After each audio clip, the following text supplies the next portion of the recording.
to Journalism History, a podcast that rips out the pages of your history books to re-examine the stories you thought you knew, and the ones you were never told. I'm your host, Terry Finneman, guiding you through our own drafts of history.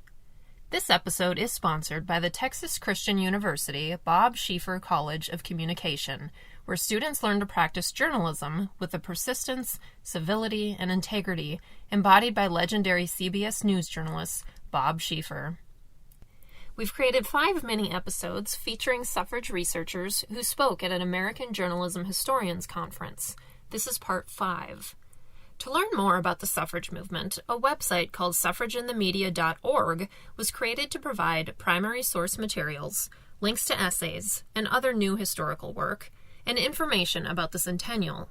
In this episode, Brooke Kroger of New York University discusses this website and the effort to reach a broader audience throughout the suffrage anniversary. Hi, thank you all for coming. I'm Brooke Kroger, and what I'd like to do is take you through several things. Process how this project came to be.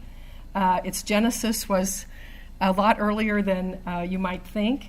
And just to tell you how it happened, but also to ask you to think of it in a contentless way. It's the sort of thing that you could do with any subject matter. We just happen to do it with this, seizing on a moment.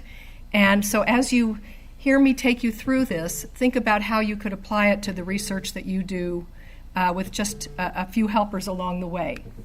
So it really started a year or so before Oklahoma City 2015, when I presented a research in progress about the men in the suffrage movement.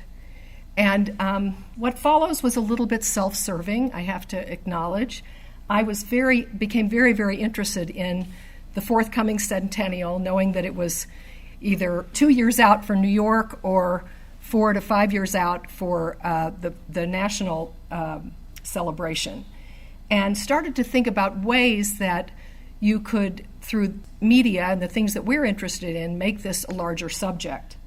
I knew that the 2017 JJCHC was coming up because I'd been asked by this body to be one of the organizers along with the wonderful Nick Hirshon. And I know the space very well because it's our space at NYU. And I knew that in addition to having papers and panels, the usual format, we have these wonderful little dens. Our graduate program is divided into 10 very separate programs of 20 students, 15 students, it would be 30 because the programs are 2 years long, that have their own little space. We like to think of it as, the 10 Maseratis in the marble-floored garage. And they all have a space of their own within the 2 floors that we occupy at 20 Cooper Square. Well, I took the idea to Ford Risley. And I really didn't understand this till yesterday when I made this slide.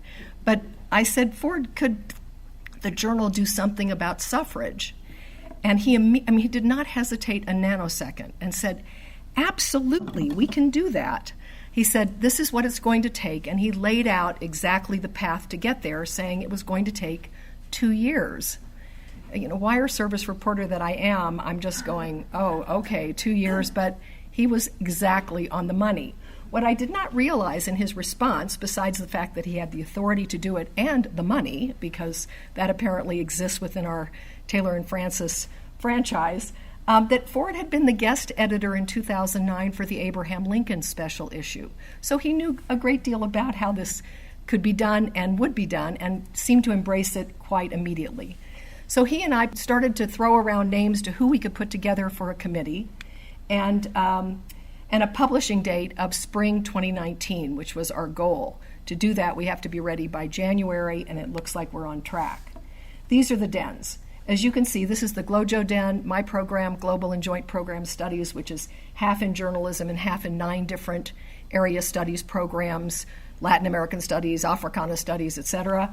And we are the only one with an espresso machine and a refrigerator. And that's where we met. It was one of these 10 to the dens, and I noticed that Pamela and crew this year are reinstituting this. They didn't do it last year. But I urge you, put together a group of colleagues and start to think about the kinds of projects you could develop. And you can be in the GLOJO Den. I could arrange that. So this is our group. All of these people were present, with the exception of Ford. And we met and put together the idea and the plan and the chronology of how we were going to do this. The other thing that seemed important to us, beyond just creating the journal, was a way to make the journal a public force, how to emphasize the public intellectual dimension of the work we do, which is, of course, behind paywalls most of the time. And so we thought we'd create some sort of a database or something that would give us a way to promote the journal. From that, we, of course, publicized the call for papers. Willie Tubbs was great. He put it out on every possible listserv. NYU put out a press release. Clio did a piece. I mean, we really worked it as much as we could at that early stage. The New York Centennial was 2017. So, of course, the New York Humanities Council had about something like $3 million in funding for state-related operations. And because we were located at NYU and NYU could sponsor it, we did a proposal and we got a $5,000 grant. With that, we also got other important support, both from NYU, which has helped us a lot with money. NYU Journalism hosts the site and, just keeps it maintained in that sense. And, of course, American Journalism Temple and Maryland have been great cheerleaders. So this is the site. I'm sure you've all been on it. I don't know if you've spent any time on it, but it's loaded mostly at this point by Alex Beam, one of my former students. I love the irony of having Alex be the one to do this. So he does Q&As with new authors of new books. We put it together in a way where every entry tells you where you can get free resources if it's possible, where you go if you can't, and a little context about what's being offered in all the places there's ancillary material.